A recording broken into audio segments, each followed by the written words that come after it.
kopi dan ternyata ini kopinya ada logonya nih. Pram dan Dul. No Pram, no senyum, no Dul, no menang. Jadi kita pastikan bahwa Jakarta itu harus dimenangkan oleh Pram, Dul, dan Anies.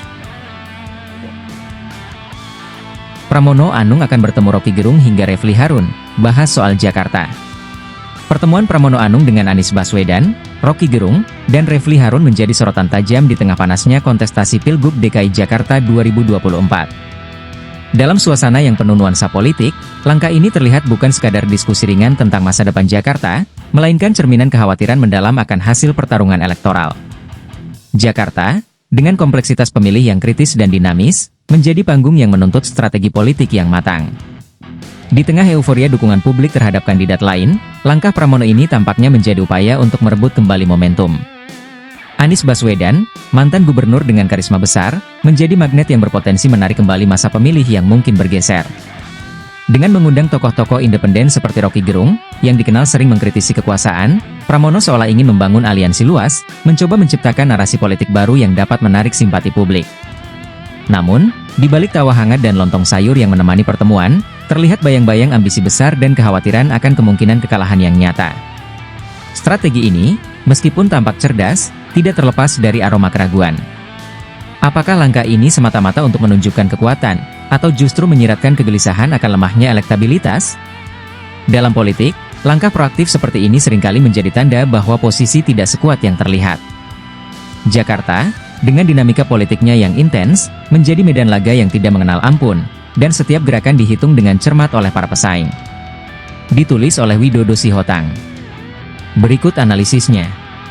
Like, subscribe, komen dan share, agar channel ini makin jaya. Berita mengenai Pramono Anung yang bertemu dengan Roky Gerung, Refly Harun, dan beberapa tokoh lainnya membahas soal Jakarta berkaitan dengan dinamika politik menjelang Pilkada DKI Jakarta 2024. Dalam konteks ini, Pramono Anung, bersama Rano Karno, yang merupakan pasangan calon gubernur dan wakil gubernur DKI nomor urut 3, telah mengadakan pertemuan dengan mantan gubernur DKI Jakarta Anies Baswedan. Pertemuan ini juga menarik perhatian para pengamat politik, seperti Roky Gerung, yang memberikan analisis terkait dukungan politik dan strategi Anies di Jakarta.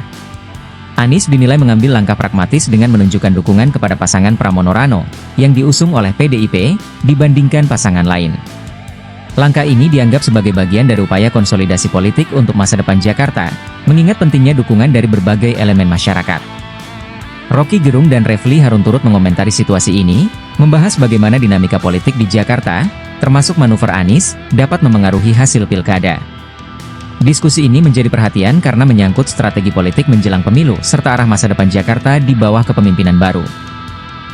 Secara lebih spesifik, pertemuan antara Pramono Anung dan Roky Gerung terjadi dalam konteks Pilkada DKI Jakarta 2024, di mana pasangan Pramono Rano Karno mendapatkan sorotan sebagai calon yang kuat. Pertemuan ini juga melibatkan diskusi dengan Refly Harun dan tokoh lainnya untuk membahas masa depan Jakarta dan strategi politik yang bisa diterapkan. Latar belakang pertemuan.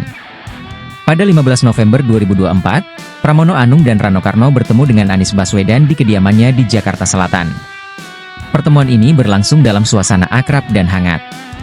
Anies terlihat menyampaikan dukungan kepada pasangan ini, sebuah langkah pragmatis yang menandakan sinyal politik yang lebih inklusif. Pendapat Roky Gerung dan Refly Harun. Roky Gerung menyoroti bahwa langkah Anies mendukung pasangan Pramono Rano lebih logis dibandingkan mendukung pasangan lain yang diusung oleh kelompok berbasis ideologi tertentu. Menurutnya, Anies berusaha menampilkan citra politik yang inklusif dan melampaui identitas semata. Refly Harun, sebagai pengamat hukum dan politik, menilai bahwa pertemuan ini merupakan bagian dari konsolidasi politik untuk memperkuat elektabilitas pasangan Pramono Rano dalam satu putaran pilkada. Isu strategis yang dibahas. Dalam diskusi ini, tema yang menjadi fokus adalah bagaimana membangun Jakarta secara lebih progresif, inklusif, dan sesuai kebutuhan warga. Isu-isu seperti pengelolaan tata kota, perbaikan layanan publik, dan keberlanjutan program-program sebelumnya menjadi bahan pertimbangan. Dukungan tokoh seperti Anies dan analisis dari pengamat seperti Roky Gerung dan Refly Harun menunjukkan bahwa pasangan Pramono Rano berupaya memanfaatkan momentum ini untuk memenangkan hati warga Jakarta dengan pendekatan strategis dan terbuka. Ada kemungkinan pertemuan antara Pramono Anung, Roky Gerung, Refli Harun, dan tokoh-tokoh lainnya memiliki maksud yang lebih strategis, selain dari sekadar membahas Pilkada Jakarta 2024. Beberapa spekulasi tentang maksud lain dari pertemuan ini meliputi 1. Konsolidasi dukungan politik. Menggalang dukungan untuk Pilkada DKI Jakarta. Pertemuan ini mungkin dirancang untuk memperkuat dukungan dari tokoh-tokoh penting seperti Anies Baswedan, yang masih memiliki pengaruh besar di Jakarta. Pendekatan ini dapat menciptakan basis suara yang solid untuk pasangan Pramono Rano, terutama dari kelompok pemilih Anies. Langkah untuk konsolidasi nasional, beberapa analis melihat bahwa dukungan dari tokoh-tokoh ini dapat memberikan dampak tidak hanya pada skala lokal tetapi juga nasional, terutama untuk mempersiapkan momentum politik menjelang pemilu 2029. 2. Upaya menciptakan narasi politik baru. Politik inklusif. Roky Gerung menggarisbawahi bahwa Anies Baswedan mencoba menampilkan citra politik yang lebih inklusif. Ini mungkin untuk memperluas daya tarik politiknya, terutama di kalangan pemilih non-ideologis. Menguatkan keselarasan program, ada indikasi bahwa pertemuan ini bisa menjadi peluang untuk menyelaraskan visi pembangunan Jakarta dengan program-program yang lebih luas demi kepentingan nasional. 3. Kemungkinan aliansi untuk pemilu di masa depan. Pertemuan ini mungkin mencerminkan manuver politik untuk membangun aliansi strategis antara partai atau tokoh tertentu, yang dapat memberikan pengaruh pada kontestasi pemilu di tingkat yang lebih tinggi. Hal ini terlihat dari upaya Anies yang berusaha menjalin komunikasi politik dengan berbagai pihak. 4. Mengubah persepsi publik. Refli Harun mencatat bahwa momen seperti ini penting untuk menciptakan persepsi positif di mata publik. Dukungan dari tokoh seperti Anies dapat menjadi simbol bahwa pasangan Pramono Rano memiliki kapasitas dan legitimasi untuk memimpin Jakarta. Langkah seperti ini mencerminkan betapa pentingnya strategi komunikasi politik di era modern. Jika ini dilakukan dengan hati-hati, dapat memperluas basis dukungan sambil memperkuat legitimasi calon pemimpin. Pertemuan antara Pramono Anung, Roky Gerung, Refli Harun. Beberapa pengamat dan pihak tertentu mungkin berspekulasi adanya agenda tersembunyi berdasarkan konteks politik yang terjadi, terutama menjelang Pilkada Jakarta 2024. Beberapa kemungkinan yang sering dikaitkan dengan dinamika politik semacam ini meliputi 1. Manuver politik tersembunyi. Strategi untuk melemahkan pesaing.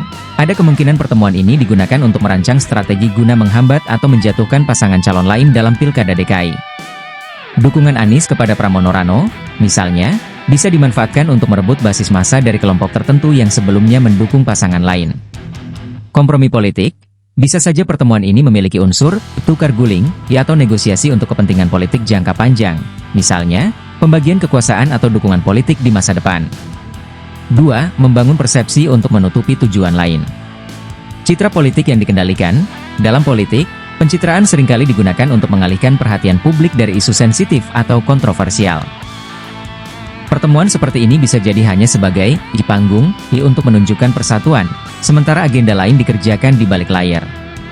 3. Manipulasi dukungan publik. Eksploitasi simbolisme. Kehadiran tokoh populer seperti Anies, Roky Gerung, dan Refli Harun dalam pertemuan ini dapat dimanfaatkan untuk memengaruhi opini publik, bahkan jika dukungan tersebut tidak sepenuhnya tulus atau memiliki motif terselubung. Pelemahan pihak netral. Roky Gerung dan Refli Harun yang selama ini dikenal sebagai tokoh independen dalam opini publik dapat dilibatkan untuk memberikan legitimasi politik, meskipun mungkin ada tekanan atau insentif lain di balik layar. 4. Pergeseran kekuasaan di Jakarta. Beberapa pihak beranggapan bahwa pertemuan ini bisa menjadi bagian dari skema yang lebih besar untuk mengonsolidasikan kekuasaan di Jakarta sebagai pijakan politik menuju skala nasional pada pemilu 2029. Tindakan Pramono Anung yang bertemu dengan berbagai tokoh politik, termasuk Anies Baswedan, Roky Gerung, dan Refli Harun, bisa jadi mencerminkan kekhawatiran akan potensi kekalahan di Pilgub DKI Jakarta. Beberapa faktor mendukung kemungkinan ini. 1. Persaingan yang ketat. Pilgub DKI Jakarta secara historis selalu menjadi kontestasi politik yang ketat dengan tingkat partisipasi pemilih yang tinggi. Dalam konteks ini, pasangan Pramono Anung Rano Karno harus menghadapi tantangan dari pasangan lain yang memiliki dukungan kuat dari partai dan basis pemilih tertentu, seperti PKS dan kelompok independen yang sebelumnya mendukung Anies Baswedan. 2. Upaya merebut dukungan pemilih Anies. Pertemuan dengan Anies, tokoh yang memiliki pengaruh besar di Jakarta, dapat dilihat sebagai strategi untuk merangkul pemilihnya. Langkah ini mungkin menunjukkan kekhawatiran bahwa Pramono Rano perlu memperkuat dukungan dari kelompok yang sebelumnya tidak berada di kubu mereka. 3. Sinyal lemahnya elektabilitas. Jika pasangan Pramono Rano merasa cukup kuat secara elektabilitas, mereka mungkin tidak merasa perlu menggalang dukungan melalui pertemuan semacam ini. Sebaliknya, Langkah ini menunjukkan upaya proaktif untuk mengatasi tantangan atau persepsi bahwa basis dukungan mereka belum solid. 4. Pengaruh pemilih Jakarta. Jakarta memiliki karakteristik pemilih yang kritis dan dinamis, sehingga kandidat harus bekerja keras untuk meyakinkan pemilih. Kegagalan menangkap isu-isu strategis, seperti tata kota, transportasi, dan keberlanjutan, dapat menjadi faktor kekalahan. Pendapat pengamat. Roky Gerung dan Refly Harun menilai bahwa langkah ini adalah bagian dari taktik politik yang lebih besar untuk memastikan pasangan ini tidak hanya mendapatkan dukungan partai tetapi juga dukungan dari tokoh-tokoh berpengaruh. Namun, beberapa analis juga melihat hal ini sebagai indikasi adanya kecemasan terhadap kemampuan mereka bersaing dengan kandidat lain yang memiliki daya tarik politik yang kuat. Ditulis oleh Widodo Sihotang. Like, subscribe, komen dan share. Agar channel ini makin jaya.